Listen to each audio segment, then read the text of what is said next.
जय जय श्री कृष्ण, जय जय श्री कृष्ण, जय जय श्री कृष्ण। बोलो आनंद एक बार, हरि बोल हरि बोल हरि बोल।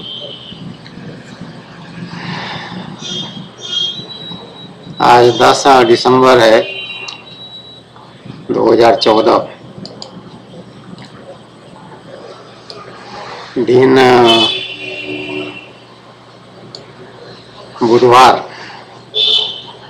और तिथि पौष कृष्ण चतुर्थी। मैं दूसरी दादा कृष्ण प्रिया कृष्णानंद डीके पंडा पूर्वाई जी पुलिस, मेरे स्वामी मेरे पतिदेव भगवान श्री कृष्णचंद्र के श्री चरणों में कोटि कोटि प्रणाम, साक्षात दंडवत। बाकी सभी को आशीर्वाद, सबका कल्याण।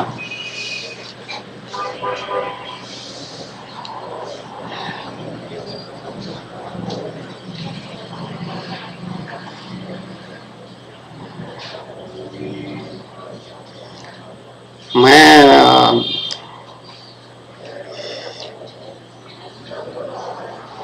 आश्चर्य हो रही हूँ ये देख करके कि मनुष्य जो है अपने जीवन जीते समय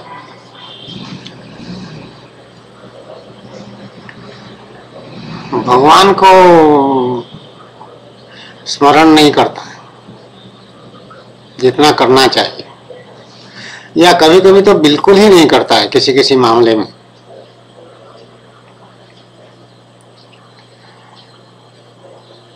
बहुत कम लोग हैं जो भगवान को स्मरण करते हैं, विशेषकर खुशी के अवसर पर।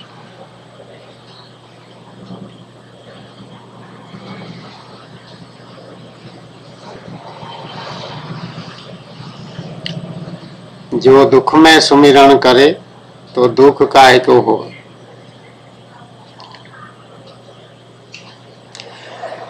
दुख में सुमिरन सब करे, सुख में करे ना कोई।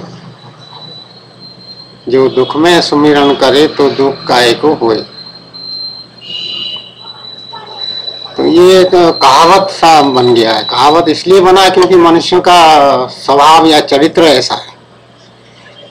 तो ये चरित्र जो है, ये चरित्र अच्छा नहीं है, दोषपूर्ण है। ये बात जान लेने के बाद मनुष्य को प्रयत्नशील होना चाहिए, चेष्टा करना चाहिए, कोशिश करनी चाहिए कि वो भगवान को साथ में रखे, भगवान को स्मरण करता रहे, भगवान उसके साथ साथ रहें, ऐसा उसके उसमें अभ्यास हो जाए। इस विचार को वो अंदर से ग्रहण कर ले, स्वीकार कर ले और उसको धारण कर ले। कई स्टेजेस होते हैं। पहले तो विचार आना ही मुश्किल होता है भगवान के बारे में, क्योंकि संसार में इतने ज्यादा उलझे हुए रहते हैं तरह तरह की चीजों में, अपना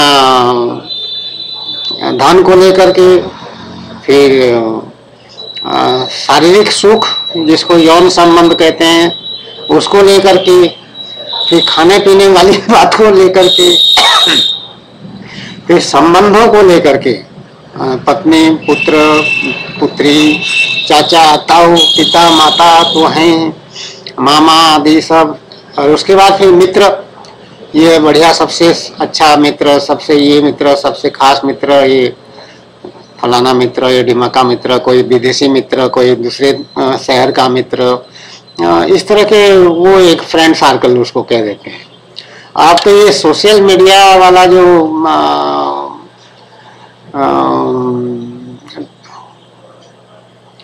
माया जाल शुरू हुआ है, सोशल मीडिया माया के अंतर्गत एक माया। मैं तो सिनेमा जगत में जो सिनेमा बनाते हैं ये लोग तरह तरह के, आम सिनेमा की बात कर रहे हैं, विशेष सिनेमा की बात नहीं कर रहे हैं। विशेष सिनेमा क्या है?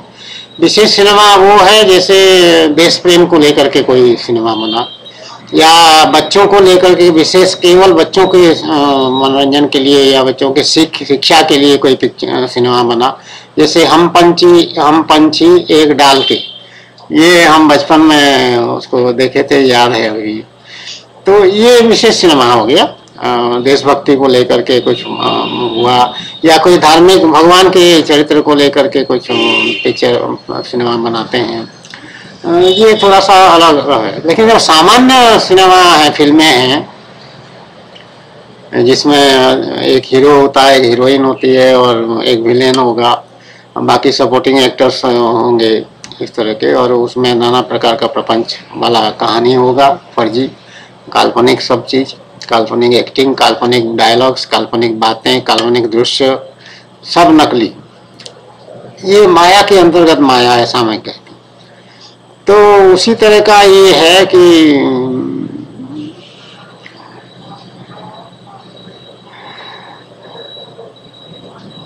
मनुष्य जो है वो इस भ्रम पैदा करने वाले माया जाल में अपने आप को स्वयं फंसाता है। मकड़ी जो जाल बनाता है और उसमें कीड़े आके फंस जाते हैं, वो तो बाय चांस फंस जाते हैं, आकस्मिक दुर्घटना के रूप में वो फंस जाते हैं।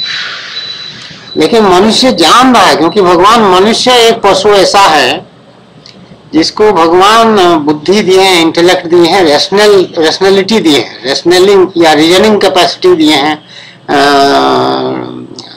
जिसको कहते हैं कि बुद्धि से ऊपर विवेक। तो विवेक शक्ति मनुष्य में है। एक ब्रेन डेवलप कर दिए बहुत बढ़िया, सेरेब्रल कॉर्टेक्स, सेरेब्रल हेमिस्फीयर, इस तरह से ब्रेन को दो हिस्से में रखे हैं, और लेफ्ट वाला राइट, राइट वाला लेफ्ट, इस तरह का नाना प्रकार का आंख का देखने वाला हिस्सा, मेमोरी सेंटर अलग, फलाना दिमाग का अलग, वो सब स्पेशलाइज्ड यूनिट्स उसके ब्रेन के अंदर ऐसे कंप्यूटर में होता है। और उसी तरह से तारे, जैसे कंप्यूटर में तारे हैं, सब तार मतलब वायर्स, वायरिंग होता है। तो वो वायरिंग नेटवर्क का है ब्रेन के अंदर, उसको न्यूरॉन्स कहते हैं। तो न्यूरॉन्स जो है संदेश ट्रांसमिट करते हैं। बहुत आश्चर्यजनक बात इंजीनियरिंग है।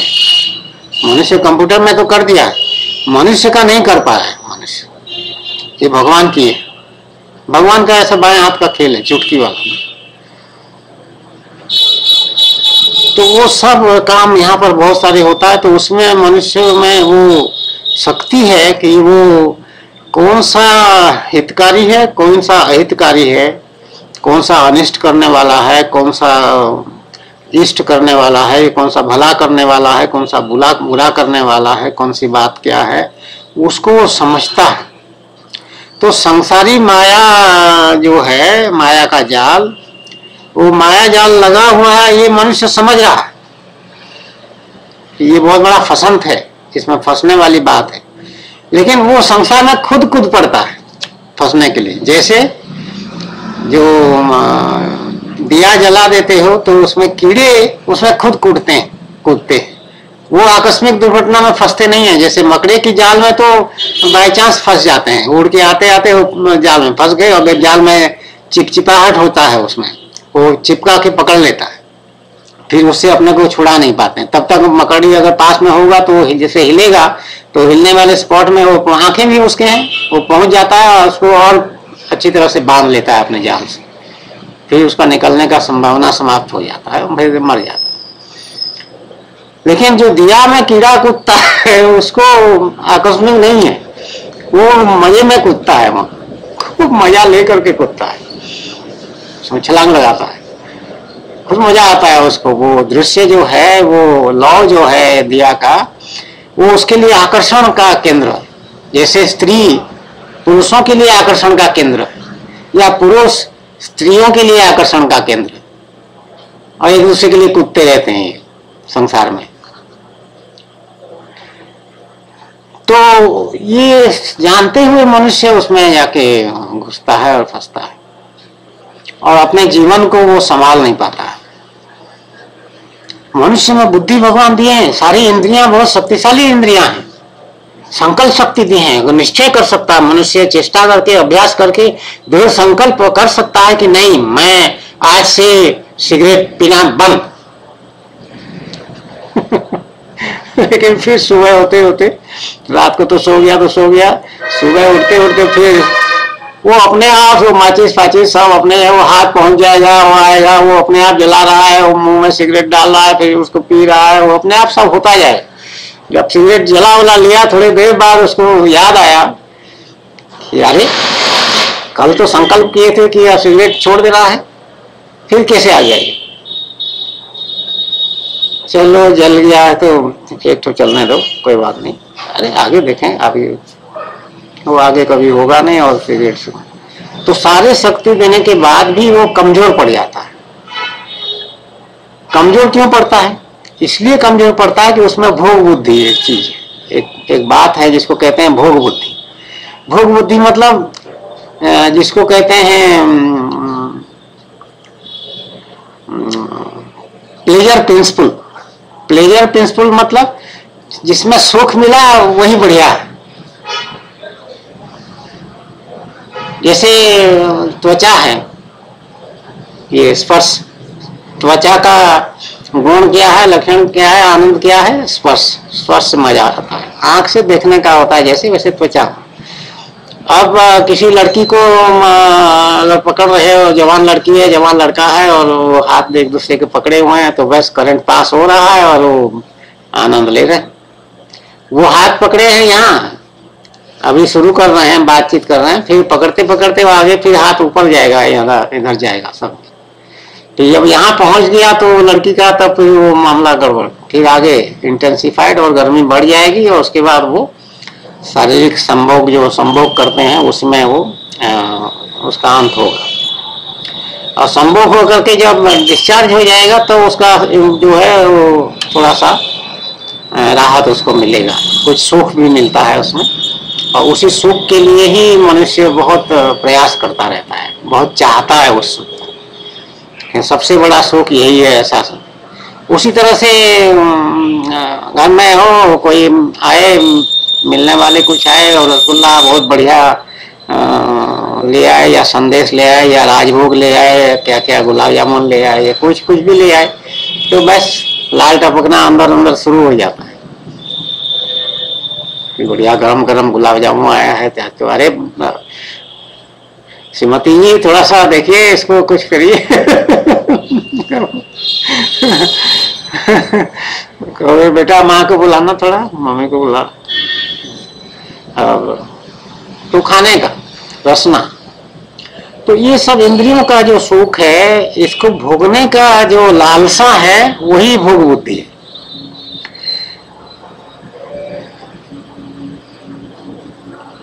तो आंख से देखने का कुछ उसको कहते हैं, आंख सेकना कहते हैं। जब हम लोग कॉलेज में पढ़ते थे तो ऐसे कहते थे, आंख सेकना। अलग अलग लड़की के लिए अलग अलग पावर का ट्यूबलाइट बना रखे थे, और जो ट्यूबलाइट लायक नहीं है उसको बल्ब बना रखे थे, 40 पावर बल्ब, ऐसा कहते हैं। बल्ब मतलब ज्यादा सुंदर नहीं है, ट्यूबलाइट मतलब बढ़िया सुंदर है, लेकिन ट्यूबलाइट में भी वो 20 पावर से लेकर के 100-150 पावर तक रहते थे। आंख सेकना। कान से कैसा गाना, भगवान का भजन तो है सबसे नीचे, जिसका उसमें नहीं है, जिसकी रुचि है उसके लिए सबसे ऊपर होगा, उसमें कोई संदेह नहीं, लेकिन हम आम आदमी की बात कर रहे हैं। तो सेक्सी गाना, भड़कीले वाला गाना। एक कोई न्यू ईयर इवनिंग या नाइट मनाने के समय क्या हुआ, कोई प्रोग्राम कहीं पे चल रहा था, किसी होटल में क्या है, तो वो सरदार जी थे, तो उनको मजा नहीं आ रहा था, तो उसको दिखा रहा था कोई कार्यक्रम, मैंने देखा है उस कार्यक्रम को। तो सरदार जी कह रहे थे, अरे यार क्या सुना रहे हो, कुछ भड़कीले वाले, कुछ वैसे हो, गरम गरम कुछ हो, तो मतलब ही हैज एन एक्सपेक्टेशन, उसकी कामना है कि वो उसको ऐसा कुछ सुनाए कि वो मजा आ जाए। मजा कैसे आएगा? सेक्सी और गाल गुलाबी, नयन शराबी और नाना प्रकार के जो शब्दों का दुरुपयोग करते हैं, उसको मैं दुरुपयोग कहती हूँ। अब पहले मैं नहीं कह पाती थी उसको दुरुपयोग बोल के, जानती थी ये सब गंदी आदतें हैं बोल के। एक बार तो ऐसा हुआ, यही इलाहाबाद की बात है, एक आध्यात्मिक साधना चल रहा है, अभी भगवान की प्राप्ति हुई नहीं है, और कोई कार्यक्रम यहाँ पर किए, कोई जानने वाले थे, कौन थे अभी मैं, मुझे वो स्मरण नहीं है कौन व्यक्ति था। वो बहुत इंटीमेसी से डीके पंडा का किसी से नहीं था, डिस्टेंस मेंटेन हर एक से, किसी के अंदर घुसने की या ना किसी को अंदर आने वाले, बहुत अंदर आने नहीं। जो भी हो, उस कार्यक्रम में बुलाए गए और वो गर्मी का समय था इतना याद है, और नीचे खाना बन रहा था, बहुत बढ़िया डिनर होना था, और पहले गजल उजल हो रहा था। वहाँ गजल गाने वाले वहाँ पहुंचे हुए थे, और अपना छत पे, मकान के छत बड़ा छत था, उसमें गद्दे उद्दे बिछा करके बढ़िया सफेद रंग बैठे हुए थे। हम भी आईजी पुलिस थे डीके पंडा, तो उसको भी सम्मान पूर्वक बैठाया गया गजल सुनने के लिए। तो वो बेचारा कई बार ऐसा करता था कि उनका इज्जत रखने के लिए या उनकी बात रखने के लिए वो हाँ कर देता था, हाँ आ जाएंगे आ जाएंगे। लेकिन उसको मालूम होता था, जानता था कि ये सब बेकार की बातें हैं, लेकिन अब कह रहे हैं तो ठीक है। इतना व्यवहार कुशल था, ऐसा नहीं है कि एकदम वो था, कठोर हृदय का नहीं था, बहुत नरम हृदय का था। तो बैठा वहां पे, और वो गजल पैन टांग वो हारमोनियम और तबला डूम क्या क्या होता है वो सब, और गिटार फिटार आजकल नए नए इंस्ट्रूमेंट, तो सब शुरू कर दिए। और जब शुरू किए तो एक बार दूसरे के बाद तो बोला कि वो चुपके से नीचे आ गया ऊपर से आके, उसे खाने वालों से पूछा क्या समय, कितना समय लगेगा तुम्हारा खाना वाना बनने में? नहीं तो कह रहा हाँ साहब बिल्कुल लगभग तैयारी है, बस 1-2 आइटम तो फिर उसने जो भी वहाँ कुछ करता धरता वाला कोई असिस्टेंट था उसको कहा कि भाई अब तो हम चलेंगे, हमारा यहाँ पे कुछ हमको कुछ जच नहीं रहा है, ये सब बातें हम तो भगवान के पास हो गए हैं थोड़ा सा, तो बता देना तुम इस तरह से। तो फिर वो कहा कि नहीं ऐसा मत जाइए, वो ढूंढेंगे आपको, परेशान होंगे। तो वो क्या वो फिर आया गए, फिर वो मनाने बुझाने आए, तो मैंने बता दिया कि तो ये स्थिति होती है, जिसका भगवान की तरफ गति हो गई, भगवान में मन लग गया, उसको ये सांसारिक जो सुख जिसको समझते हैं लोग, उसमें वो फिर बैठ गए। डीके पंडा जब भगवान की तरफ हुआ नहीं था उसकी गति, तब भी वो बहुत नंगापन और सेक्सी वाली माहौल में उसको बहुत एम्बैरेसिंग लगता था, जैसे लगता था कि सब लोग नंगे, और सब लोग नंगे होकर के एक साथ नंगापन का नृत्य कर रहे हैं, ऐसा उसको लगता था। और वो बेविचार की श्रेणी में वो बात आता था, और इसलिए उसको वहां पर बैठना पसंद नहीं आता। औरतें भी होती थी, और इतना बेशरम औरतें और बेशरम आदमी हो ही नहीं सकते हैं कि उसी सब्जेक्ट को लेकर के वो वहां पर गीत गाए जा रहे हैं और लोग ताली भी बजा रहे। इससे बड़ा बेशर्मी हो ही नहीं सकता है वैसे अगर देखा जाए तो। और हमारी जो स्थिति है अभी हमारे लिए, तो हम दृष्टा भाव में, अब हमारे लिए हमारा कोई गुणात्मक मूल्यांकन हम नहीं करते हैं, हम खाली देखते रहते हैं कि कौन क्या कर रहा है। जैसे पशु पक्षी करते रहते हैं सब प्रेम लीला, उसी तरह से मनुष्य भी कर रहा है, ऐसा हमको समझ में आ रहा है अब। तो मनुष्य में ये भोग बुद्धि हो जाने से वो फंस जाता है माया के जाल में। और कामना, भोग बुद्धि तो भोग बुद्धि हो गया, 5 इंद्रिया या 10 इंद्रिया जो भी कह लो, वो भोग बुद्धि में लग जाते हैं, तो ठीक है। लेकिन कामना एक चीज और है, वो भोग बुद्धि से ही कामना होता है कि ये रसगुल्ला मिल जाए, ऐसे बढ़िया ऐसा सीडी मिल जाए, ऐसे वीडियो पोर्नोग्राफी वाला वीडियो मिल जाए, नाना प्रकार के, कोई लड़की मिल जाए, कोई लेडी मिल जाए, कोई वो मिल जाए, कोई बढ़िया इतर हो जाए, सब।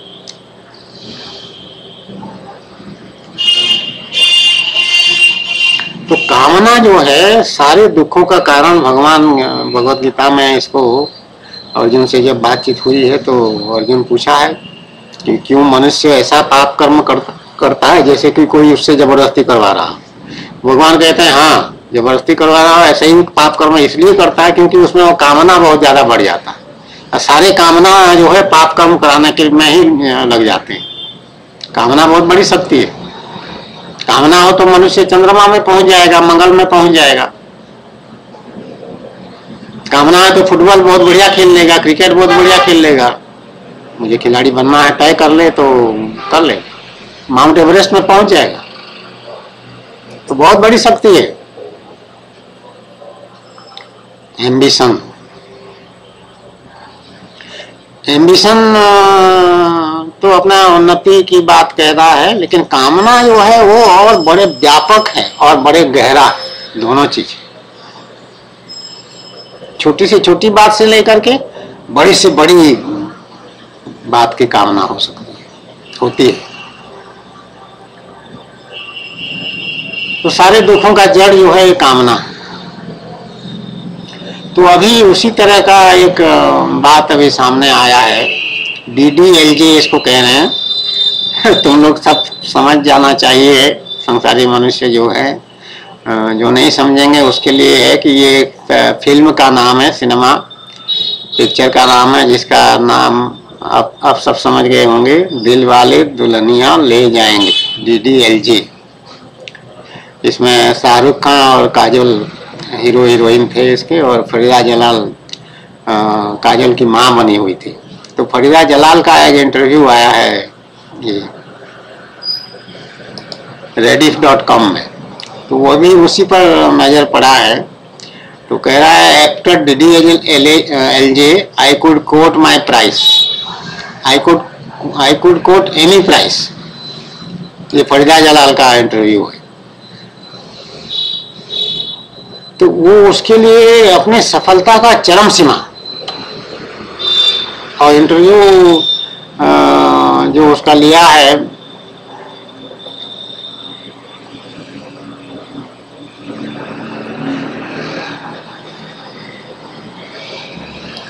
सोनील देदिया, श्री टेल्स सोनील देदिया, rediff.com, ये सब इंटरव्यू उसी का।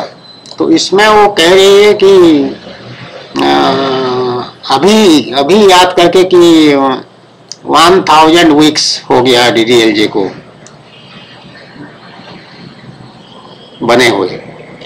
तो कह रहा है कि it is such an emotional moment and I am really happy to be a part of a film that has created history in Indian cinema. It is one of the biggest milestones in my career. और इस तरह की बातें वो शुरू से आखिरी तक वो अपने इंटरव्यू में कहते गई है कि मेरा तो पोजीशन बहुत मजबूत हो गया, और जो स्क्रीन प्ले में नाम दिखाते हैं शाहरुख खान पहले, काजल के बाद, उसके बाद सीनियरिटी के हिसाब से जाता है, तो फरीदा जलाल का नाम नीचे रहता था, कैरेक्टर एक्टर है। तो अब कह रहा मेरा नाम भी ऊपर हो गया उसमें लिस्ट में, और मुझे पैसा भी, मैं मुँह मांगी पैसा मुझे मिलने लग पड़ा जब भी कोई रोल मुझे मिलता। बहुत इस फिल्म के बाद मेरे पास बहुत सारे ऑफर आ गए रोल करने के लिए, सिनेमा एक्टिंग करने के लिए, और मैं अपना नाम खुद बताती थी, इतना मेरा पोजीशन मजबूत हो गया था। अब उसको वो चरम उपलब्धि मान रही है, सबसे अधिक मुझे यही मिल सकता था और वो मुझे मिल गया, ऐसा कह रही है। हालांकि इसमें कह रही है, लेकिन मुझे मालूम है अच्छी तरह से कि वो उसको अगर और अवसर दिया जाए तो कहेगी नहीं, इससे भी बढ़िया कोई होगा तो मैं उसके लिए भी मुझे चाहिए। मैं साइड एक्टर मुझे बना दिए थे, मुझे हीरोइन वाला लेते, मैं हीरोइन वाला रोल में मुझे रखते, फिर ऐसा कहेगी। ये मनुष्य चरित्र बहुत स्लिपरी है, फिसलती है बहुत जल्दी। जब एक चीज मिल जाता है कहता है अरे ये क्या चाहिए, अभी और करना है, फिर और थोड़ा सा मिल गया तो कहे अरे है ठीक बढ़िया, लेकिन और बढ़िया। उसकी कोई अंत नहीं है, कामना का कोई अंत नहीं है। ये कह रही है मैं बहुत खुश हो गई, ये हो गया वो हो गया बोल के, और क्या उपलब्धि है कि मेरा दाम बढ़ गया। इससे ये तुच्छ बात और कुछ हो ही नहीं सकता। एक मनुष्य अपना कीमत खुद आंक रहा है, लगा रहा है, उसी से खुश हो रहा है। भगवान इसीलिए मनुष्य नहीं बनाए। तो जो भी साधक हो, या भगवान की तरफ रुचि रखते हो, या आध्यात्मिक ज्ञान को समझना चाहते हो, भगवान भगवत गीता में क्या कहे हैं और क्यों कहे हैं, और क्या ये सब बकवास है या किसी काम का है, ये अगर जानना चाहते हो तो फिर तुमको अपने को संभालना पड़ेगा और अपने मूल्य लगाने से अपने को बचना पड़ेगा। ये कुछ भी नहीं। एक आदमी का क्या मनुष्य, क्या मूल्य है? वही बुढ़िया हो जाएगी, कोई नहीं पूछेगा उसको, वही मर जाएगी, शरीर नष्ट हो जाएगा। विनाशी तत्व है, 4 दिन की चांदनी।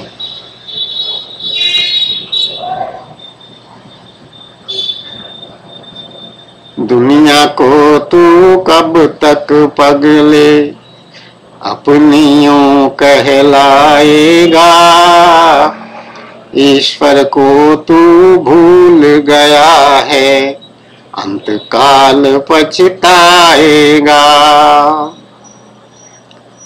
2 दिन का यह चमन खिला है, फिर मुरझाए कली कली, ले लो रे कोई शाम का प्यारा, शोर मचाऊं गली गली।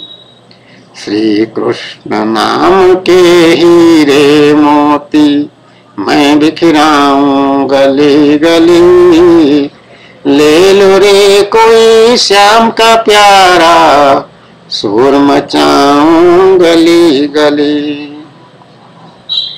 और पूरा बॉलीवुड में, सिनेमा जगत में, चाहे हॉलीवुड हो चाहे बॉलीवुड हो चाहे कोई भी हो, पैसा, कौन सा एक्टर एक्ट्रेस कितना पैसा, उसका आजकल रेट क्या चल रहा है। और इनकम टैक्स की चोरी के आरोप और नाना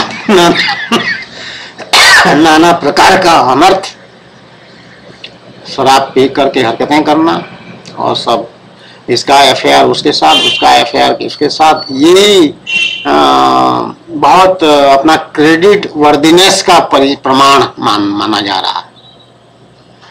दुष्चरित्र, चरित्रहीनता का महिमा मंडन हो रहा है। फरीदा जलाल को हमने देखा था किसमें, वो जो राजेश खन्ना वाला आराधना में थी ये मेरे ख्याल में। कौन सा एक, नहीं ऐसा कुछ गीत हाँ कोई गीत है, अभी याद नहीं आ रहा है ठीक से। भगवान का गीत जब आ जाएगा तो ये सब गीत कैसे याद आएगा? तो अच्छा है ना याद आए, बिल्कुल। मैं तो नाम भी भूल जाती हूँ, तो यहाँ लिखा हुआ है तो फरीदा जलाल में तो एक मोटी सी थी, थोड़ी सी नाटी सी थी, ऐसे कहते हैं। फाइन एक्टर है तो ठीक है एक्टिंग, लेकिन एक्टिंग का मतलब क्या है? एक्टिंग में नकली व्यवहार, नकली व्यवहार मतलब असली व्यवहार की तरह नकली व्यवहार कर लेती है वो उसका खासियत है। तो वो खतरनाक आदमी है कि नहीं? लेकिन भगवान सब पहचानते हैं, चाहे जितनी एक्टिंग कर लो, भगवान को तुम धोखा नहीं दे सकते हो, मनुष्य को धोखा देने में सफल हो जाते हो। उसको अच्छा एक्टर माना जाता है जो मनुष्यों को जल्दी से धोखा दे दे,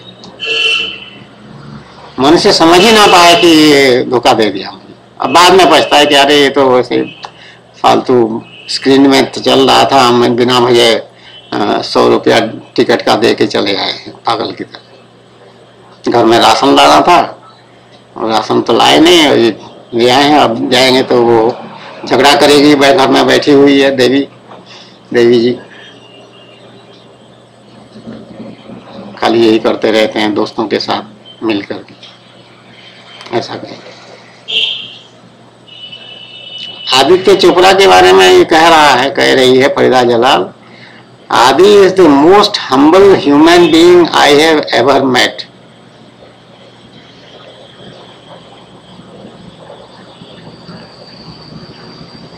क्या ये सही है?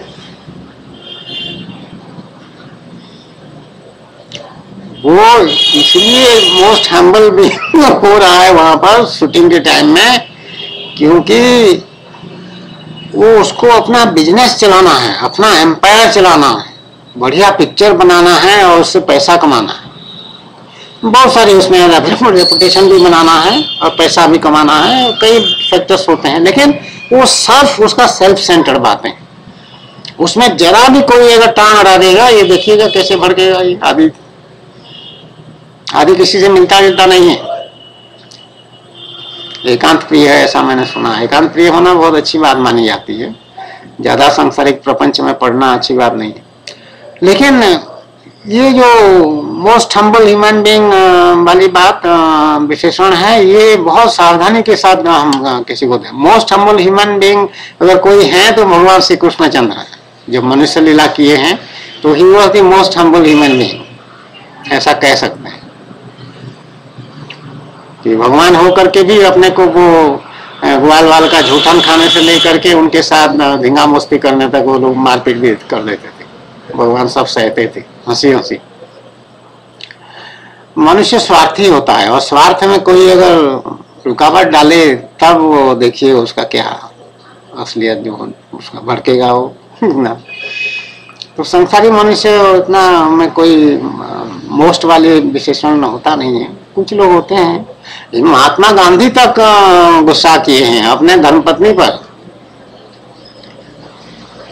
ऐसा इतिहास में है, उन्होंने खुद स्वीकार किया है। महात्मा गांधी ने खासियत ये थी कि वो स्वीकार मान जाते थे, लेकिन एक बात वो मान के नहीं दी कि लड़कियों के साथ सोना नहीं, जो अभ्यास वो कर रखे हैं एक्सपेरिमेंट विद ट्रूथ के नाम पर, उनको नहीं करना चाहिए। बहुत विरोध हुआ उसका, लेकिन फिर भी वो नहीं मान।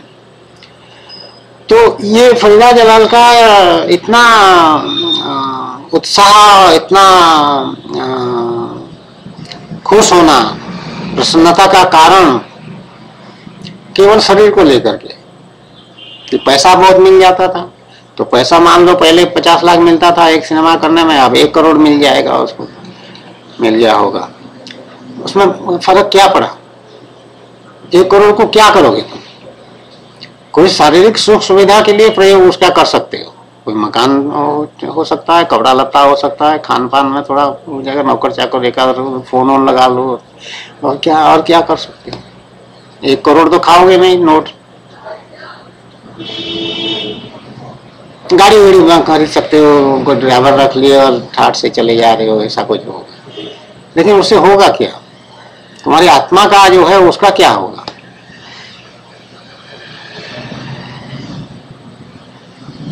तो इतना लगाव पिक्चर के लिए जो दिखाया है, दिल वाले दुल्हनिया ले जाएंगे हो, चाहे और कोई भी सिनेमा पिक्चर हो, बहुत सारी पिक्चरों का नाम इसमें गिनाया भी। ये सब शारीरिक सुख को लेकर के है। प्रतिष्ठा, उसका ईगो, अहंकार को संतोष मिलेगा कि हाँ मेरा नाम हो गया बहुत। ये सब सुख जितने बता रहे हैं, ये सारे के सारे सुख बंधन कारक हैं। जैसे मकड़ी की जाल, मकड़ी वो कीड़े को लपेटता है अपने जाल में और पूरी तरह से जकड़ लेता है, उसको मर जाता है, फिर वो मार डालता है। उसी तरह से ये सारे बंधन जो है मनुष्य को और ऐसे लपेटता रहता है। तुमको पता नहीं कि तुम लपेटे जा रहे हो, कि ये सब जो है अदृश्य हरकतें हैं। जैसे भगवान अदृश्य है, वायु अदृश्य है, उसी तरह से ये लपेटने वाली बात का बंधन जो है ये भी अदृश्य, लेकिन है डेफिनाइट, सटीक, सही। लपेटना वाला झूठ वाली बात नहीं है इसमें, ये पक्की बात है। तो तुम कर्म बंधन में लपेटे जा रहे हो, फिर पुनर्जन्म के लिए तुम्हारी तैयारी होगी, और तुम्हारे कर्म दोष गुण आदि सब देखने के बाद भगवान तुम तय करेंगे कौन सा शरीर तुमको मिलना चाहिए, फिर वो शरीर देंगे। फिर तुम जन्म लोगे कहाँ? इसी दुखालय में। ये संसार या ये पृथ्वी लोक को दुखालय कहा जाता है आध्यात्मिक भाषा में, क्योंकि ये दुख का आलय है, दुख का घर है। आलय मतलब घर। और फिर दुख में तुम आओगे, दुखालय में आओगे, और फिर सुख दुख से भोगोगे, दुखी भोगोगे। जब दुखालय में आओगे तो अधिकतर दुखी भोगोगे। जो टेम्पररी सुख दिखाई पड़ता है वो सुख नहीं है, बल्कि वो दुख का कारण होता है।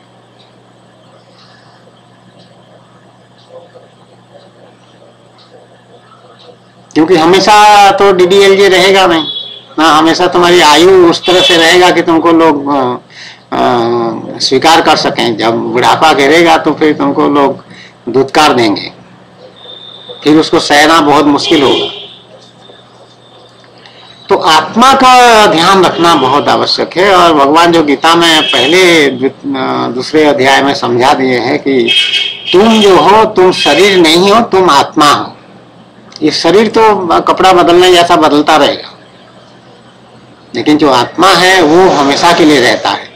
तो तुम वही हो, तुम अविनाशी तत्व हो, आत्मा नष्ट होने वाला नहीं है। तो तुम उसकी तरफ ध्यान रखो और उसका कल्याण के लिए तुम साधना करो। और भगवान गीता में 6ठे अध्याय का 5वां श्लोक है मेरे ख्याल, उसमें कहे हैं कि तुम ही अपना शत्रु हो और तुम ही अपना मित्र हो। तो आत्मकल्याण कहते हैं, आध्यात्मिक साधना को भगवान आत्मकल्याण भी कहते हैं। तो आत्मकल्याण यही है कि तुम्हारी भगवान की तरफ ध्यान चला जाए और भगवान की उपासना में तुम लग जाओ, जोर शोर से लग जाओ, पूरी तरह से लग जाओ। और ये सांसारिक जो प्रपंच है, माया जाल है, उससे तुम अपने को छुड़वा लाओ, किसी तरह से बच के निकल आओ वहां से। संसार पकड़ता नहीं है, पकड़ते तुम हो। इसलिए छूटना बहुत सरल है, इतना कठिन नहीं है। लेकिन तुम्हारी जो भोग वृत्ति है, भोग बुद्धि है, कामना है, आसक्ति है, ममता है, माया में आकर्षण है, वो तुम्हारी तरफ से है और इतना जबरदस्त तरीके से तुम्हारी तरफ से है कि तुम ही उसको छोड़ते छोड़ते छोड़ते तुमको मुश्किल हो रही है। हाय हाय हाय, कैसे छोड़ूं, कैसे छोड़ूं मेरे नाती को, मेरे पोते को, मेरे बेटी को, मेरी लाडली को, मेरे पुत्र को, मेरे बल्ले को। है?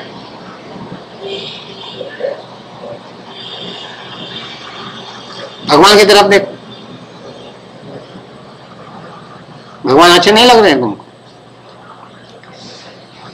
तो जब तक सांसारिक आसक्ति है, भगवान अच्छे नहीं लगेंगे। लेकिन फिर बात कैसे बनेगी? संसार में आसक्ति है, भगवान से विरक्ति है, तो उसी में फिर हमारे जैसे मूर्ख लोग आ जाते हैं ऐसी बातें बताने के लिए। तो कोई संत महापुरुष का कोई उपदेश मिल जाए, कोई सत्संग मिल जाए, कभी कोई प्रवचन सुनने को मिल जाए, कोई कथा सुनने को मिल जाए, भागवत कथा, भगवान की कुछ कृपा कर दें, कोई हादसा हो जाए तो वैराग्य हो जाता है लोगों में। तो कुछ इस तरह के कुछ कोई गुरु मिल जाए तो होते होते कोई अगर ऐसी बात हो गई तब उसमें परिवर्तन हो सकता है। और ये फरिया जलाल ये जो लिख रही है इंटरव्यू, उसको अभी जीवित है तभी तो इंटरव्यू आ रहा है। इंटरव्यू लिखने वाला भी उसका महिमा मंडन कर रहा है। इंटरव्यू लिखने वाले और rediff.com का उद्देश्य क्या है? वो उद्देश्य ये है कि वो अपना वेबसाइट ठीक से चलाएं और उनको भी कुछ पैसा मिले उसमें से। सबका कमर्शियल एंगल है प्रोमिनेंट, जबरदस्त विचार वही है कि मेरा मुनाफा, मुझे लाभ मिलता रहे। तो उसका एक लेख बन गया, तो लिखने वाले को कुछ रुपया मिल जाएगा इसमें rediff.com से। rediff.com का वेबसाइट चल जाएगा, फरीदाबाद का नाम इसमें एक बार आ जाएगा तो उसको थोड़ा संतोष हो जाएगा कि देखो मेरा फोटो भी छपा है आस पास का। तो ये सब स्वार्थ, निहित स्वार्थ में सब चीज चल रहा है, कोई फिलांथ्रोपिक एक्टिविटी नहीं है।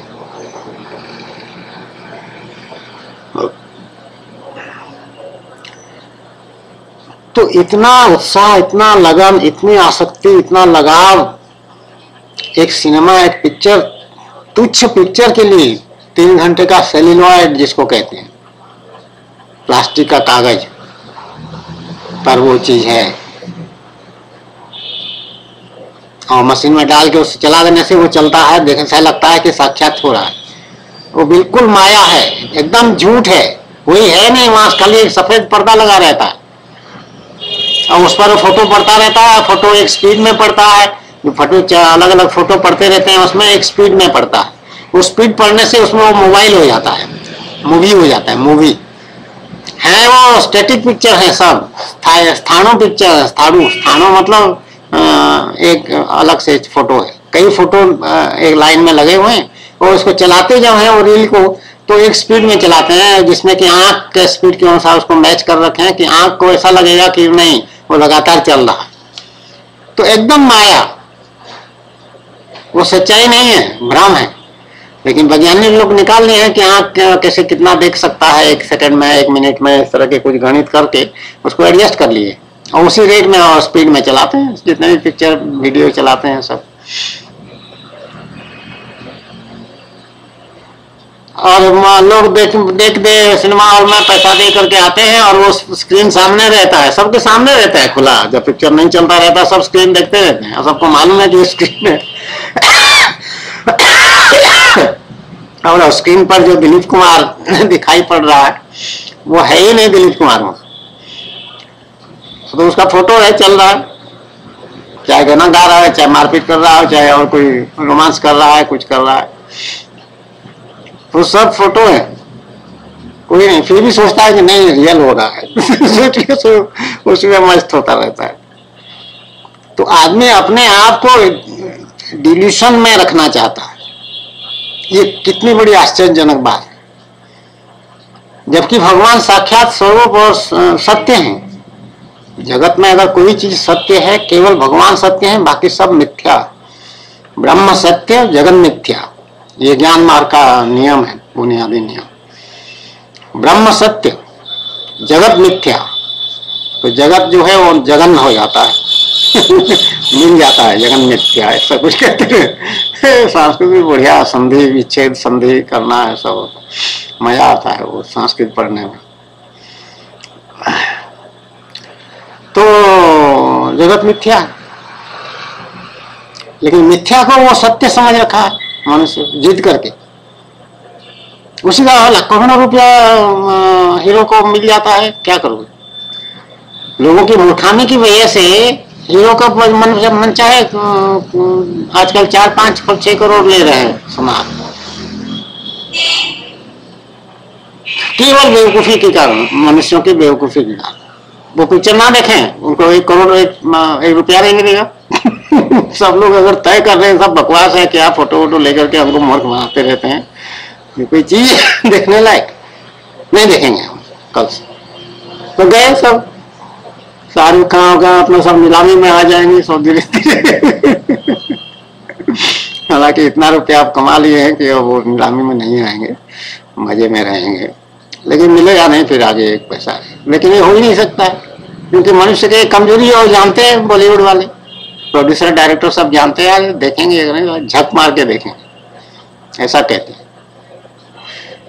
वो झक मारने का मतलब मुझे नहीं मालूम, कोई गलत सलत मतलब है तो फिर मुझे दोष मत देना, मुझे नहीं मालूम, मैंने सुना है तो मैं कह दिया। अभी आध्यात्मिक भाषा नहीं है, ये सांसारिक भाषा है, लेकिन सांसारिक बातें चक्कर रहे हैं तो बात निकली। मुझे अभी तक नहीं मालूम उसका मतलब क्या है, क्या बताएंगे, संसार में क्या क्या भाषा बोलते रहते हैं। हम कभी ये भाषा प्रयोग नहीं किए हैं, लेकिन अभी निकल क्या करो, सुनी सुनी भाई जो थी वो निकल आया। चलो भगवान निकाल दिए, अच्छा किया, वो ही जाने, उनका काम जाने। तो इस तरह की स्थिति है। जितना प्रेम आसक्ति लगाव पिक्चर के लिए हो रहा है फरीदा जलाल जी का, उतना नहीं तो कम से कम उसका आधा मान लेते हैं चलिए भगवान के लिए। तो देखिए कल्याण होगा, तब देखिए संतोष कैसे होगा, तब देखिए आनंद कैसे मिलेगा।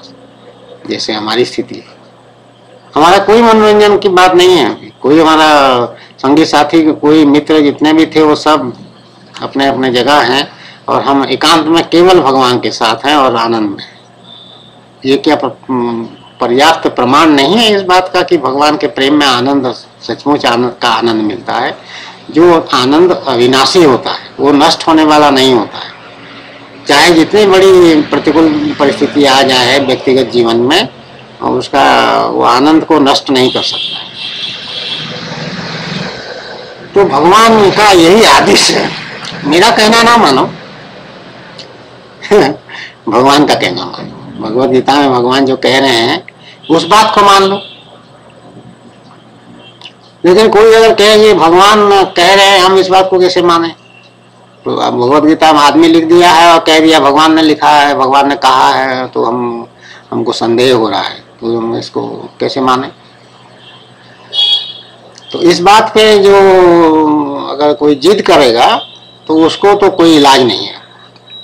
अब भगवान का आज्ञा भी यही है कि ऐसे आदमी को जो है मेरी बात मत बताया करो, मेरी कथा मत सुनाओ और भगवत गीता भी मत सुनाओ, उसको छोड़ दो।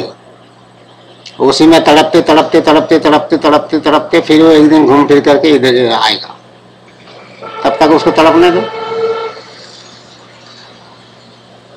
ऐसा भगवान का आज्ञा है। तो ऐसे आदमी को हम कोई समझाने की चेष्टा भी नहीं करते हैं, ना उसको कोई बात कहना चाहते हैं, ना कुछ करना चाहते हैं। जो सुनने समझने लायक हैं उनको हम कह सकते हैं, बता सकते हैं कि असल जीवन बॉलीवुड में पैसा कमाना नहीं है, या अन्य किसी स्थान पर जाके खाली पैसा कमाना नहीं है, और या अपना इज्जत को बढ़ाने की जो एक अभिलाषा रहता है, इसको कहते हैं लोकेशना। 3 ऐसना होता है। 3 ऐसना मतलब 3 चीज पाने की इच्छा मनुष्य में, जो उसको अशांत किए रहते हैं और सब पाप काम भी कराते रहते हैं। लोकेशना, वित्तेषणा और पुत्रेषणा। लोकेशना मतलब मैं बहुत पॉपुलर हो जाऊं, लोग मेरी प्रशंसा करते रहें और मेरी मरने के बाद मूर्ति बना करके फूल माला लगाए उसमें, ऐसा ऐसा। वित्तेषणा मतलब धन, मेरे पास धन बहुत हो जाए, और पुत्रेषणा मतलब मेरा लड़का हो जाए जिससे मेरा वंश चले। तो ये तीनों ऐसनाएं जो है हमारे जैसे लोगों की वो समाप्त हो जाती है। ना हमको पुत्रेषणा की जरूरत है, ना वित्तेषणा की जरूरत है, ना, क्योंकि हमारा सब चीज भगवान को समर्पित है। हमारे पास जो कुछ भी दिखाई पड़ रहा है वो सब, इंक्लूडिंग दिस शरीर, इस शरीर के साथ साथ बाकी सब चीज जो है, बैंक बैलेंस वगैरह जो भी है, गाड़ी घोड़ा दोनों, मकान दुकान, सब सब भगवान को समर्पित है, सब भगवान का है, ऐसा मान के चलते हैं। लिखा पढ़ी में हमारे नाम है, लेकिन हमारा नाम भगवान का नाम हो गया, इसलिए भगवान ने हमारा नाम नहीं रख दिया दूसरा। देवेंद्र किशोर पंडा तो था ही, वो भी विख्यात हुआ, साथ साथ भगवान दूसरी राधा नामकरण कर दिए। दूसरी विवाह पाणी ग्रहण होने के बाद फिर कृष्ण, कृष्ण प्रिया नाम रखे, कृष्ण प्रिया। जैसे विष्णु प्रिया नाम वैसे कृष्ण प्रिया, एक ही बात है। तो हमारा नाम कृष्ण प्रिया रखे, जो कृष्ण की प्रिया है, मैं कृष्ण की प्रिया हूँ, इसलिए मेरा नाम भगवान कृष्ण प्रिया रखे हैं, प्यार से। शादी के बाद और शादी से पहले प्यार से दूसरी राधा, वो कह दिए तुम दूसरी राधा। तो भगवान में जब लगन लग जाती है, भगवान में जब प्रेम हो जाता है, भगवान के तत्व को जब समझ में आ जाता है, तो फिर संसार का सारे रहस्य जो है वो दिखाई पड़ने लग पड़ता है कि संसार क्या चीज है। और संसार खाली प्रपंच के अतिरिक्त और कुछ है ही नहीं संसार, ये भी समझ में आ जाता है। लेकिन भक्ति मार्ग में चलते चलते तो संसार भी जो है भगवत स्वरूप दिखाई पड़ेगा। ज्ञान मार्ग में संसार में प्रपंच दिखाई पड़ेगा। और जाड़ा हो गया ना थोड़ा सा, तो सर्दी से बचने के लिए ये सब करना पड़ेगा। जब हमारा साधना चल रहा था, अभी तो इतने कपड़े लेते पहने, साधना में सब उतार देते थे, पूरा भगवान उतार देते थे और कहते ऐसे ही लेटे रहो रात भर। और वो साधना किए हैं और सफल भी हुए हैं, सिद्ध भी हुआ वो साधना। हमको सर्दी से कोई ये नहीं था पहले, बिल्कुल सर्दी लगता ही नहीं था, ऐसी स्थिति कर दिए थे वो। जो भी हो, तो ये सांसारिक प्रपंच में कि मेरा, इसको मार्शलोस थ्योरीज में कहा है ना कि सेल्फ एक्चुअलाइजेशन वाले, फिजिकल नीड्स और क्या क्या नीड्स करके, इमोशनल नीड्स, फिजिकल नीड्स, ये सब वो पिरामिड जैसे बनाया है मार्शलो। एक पश्चिम देशों का कहीं का है, वो मैनेजमेंट एक्सपर्ट है कहते हैं। तो उसमें वो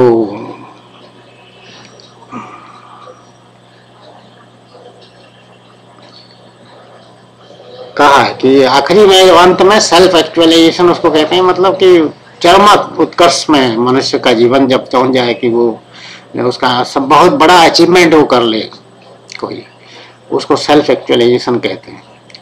तो जो भगवान की प्राप्ति है उसके मुकाबले सेल्फ एक्चुअलाइजेशन कुछ भी नहीं है, क्योंकि सेल्फ एक्चुअलाइजेशन सांसारिक वस्तुओं को, विषयों को लेकर के है। अब भगवान की प्राप्ति जो है डिविनिटी की बात है, दिव्यता की बात है, भगवत तत्व की बात है। तो वो जमीन आसमान का अंतर है एकदम। भगवान की प्राप्ति जो हमारी स्थिति है अभी, वो बहुत ही विलक्षण स्थिति है। उसको कोई सेल्फ एक्सप्रेशन वाला आदमी हमारे सामने खड़ा भी नहीं हो सकता। जैसे कोई राष्ट्रपति बना है देश का, मान लीजिए, वो तो कुछ ना तो माथा टेकेगा भगवान के सामने या हमारे सामने। तो उसी से वो उसकी स्थिति जो है वो अलग दिखाई पड़ना।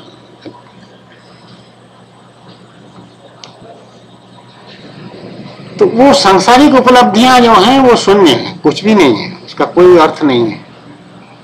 संसार में तुम लोग इनाम, कोई नोबेल प्राइज, कोई डिमा का प्राइज इस तरह से लेके खुश होते रहते हो, लेकिन वो खुश नहीं, उल्टा वो बंधन कारक है। जैसे अभी मलाला और क्या सत्यार्थी को मिला है नोबेल पुरस्कार, आज या कल मिला है, उसका भी फोटो छपा है और बड़े खुश हो रहे हैं। और उनका इंटरव्यू दे रहा है, प्रेस वाले सब माइक ऐसे करके रखे हैं सामने उसके, और वो बहुत खुशी से भाषण अपना बातें कर रहे हैं। वो सब बंधन कारक है।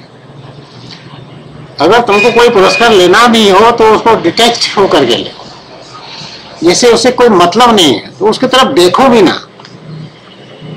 तो कह रहे हैं तो ठीक है ले लेते हैं, ऐसा स्टेटमेंट भी दो। ये कोई मायने नहीं रखता है कि इसकी वजह से, इसके लिए हम अपना सब प्रयास कर रहे थे, हम तो भगवान की सेवा कर रहे थे।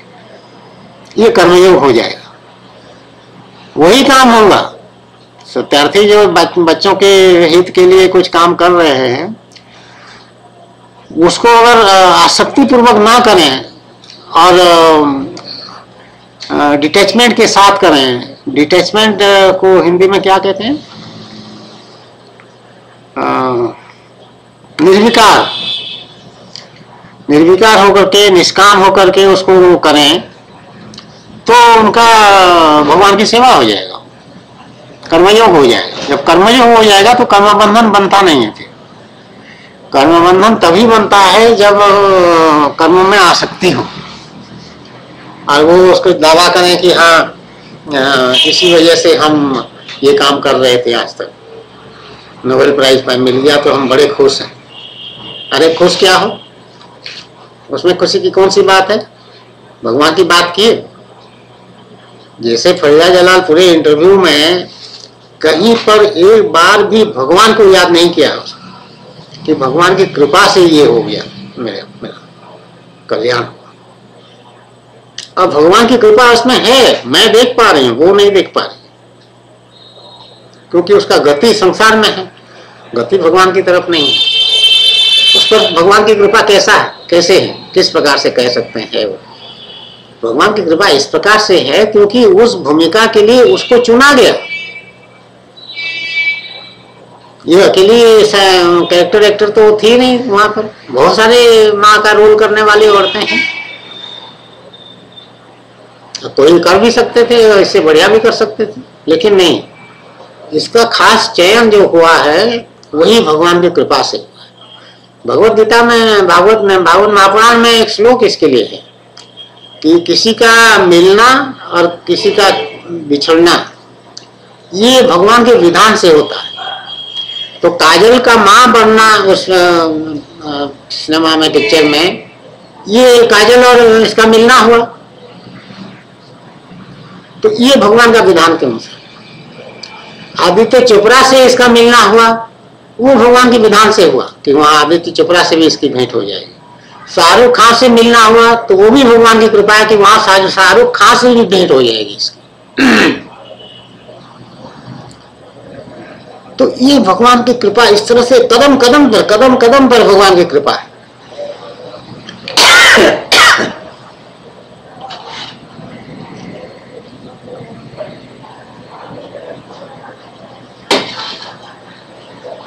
लेकिन वो कृपा को पहचानो तब तो।